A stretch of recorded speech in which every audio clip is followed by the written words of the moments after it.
Praise the lord. ఈరోజు వాక్యము July నెల 24వ తారీఖు 2025.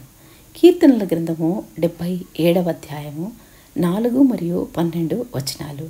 నీవు నా కన్నులు మూతపడనీయవు, నేను కలవరపడుచు మాటలాడలేకయున్నాను. నీ కార్యమంతయు నేను ధ్యానించుకొందును, నీ క్రియలను నేను ధ్యానించుకొందును. క్రీస్తునందు ప్రియమైన సహోదర సహోదరిలారా, కొన్నిసార్లు సమస్యలు చాలా ఎక్కువగా ఉంటాయి మరియు వాటి గురించి ఆలోచిస్తున్నప్పుడు కొందరు నిద్రపోలేరు. ఇక్కడ కీర్తనకర్త కూడా మొదట నిద్ర లేకుండా తన కష్టాల గురించి ఆందోళన చెందాడు. నా కన్నులు మూతపడనీయవు, నేను కలవరపడుచున్నాను దేవా, మాట్లాడలేకపోతున్నాను ప్రభువా అని ప్రార్థిస్తున్నాడు. నేను కూడా అట్లే ప్రార్థిస్తాను. ప్రభువా, నేను మీతో తప్ప ఎవరితో మాట్లాడుకోగలను, నాకు చాలా ప్రాబ్లమ్స్ ఉన్నాయి ప్రభువా అని నేను కూడా చెప్పుకుంటుంటాను.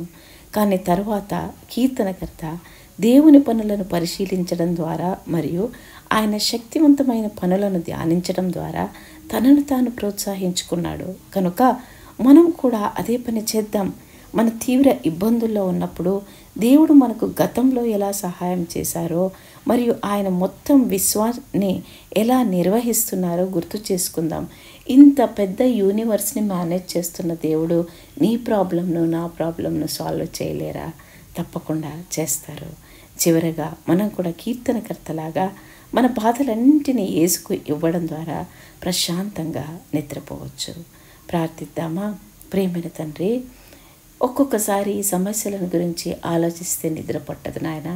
కన్నులు మూతపడవు ప్రభువా, కలవరమవుతుంది ప్రభువా. కానీ మాకున్న ఆశ అంతా ఒక్కటే, మీపైనే ఆశ పెట్టుకొని ఎదురు చూస్తున్నాం రాజా. మీ కార్యమంతయు మేము ధ్యానించుకుంటాం తండ్రి. మీ కార్యాన్ని బట్టి, మీ ఆలోచనలను బట్టి తండ్రి, మాలో కొత్త ఆశలను మీరు నింపుతున్నారు ప్రభువా. మీ మీద మా సమస్తమైన బాధలు ఉంచుతున్నాం ప్రభువా. మమ్మల్ని ఈ సమస్యల నుండి విడుదల చేయండి, మమ్మల్ని స్వస్థపరచండి, సమస్యలకు పరిష్కారం చూపించండి. యేసు ప్రభు నామములో ప్రార్థించి పొంది ఉన్నామని నమ్ముచున్నాం తండ్రి. Amen, amen, amen. చిరునవ్వు నవ్వండి.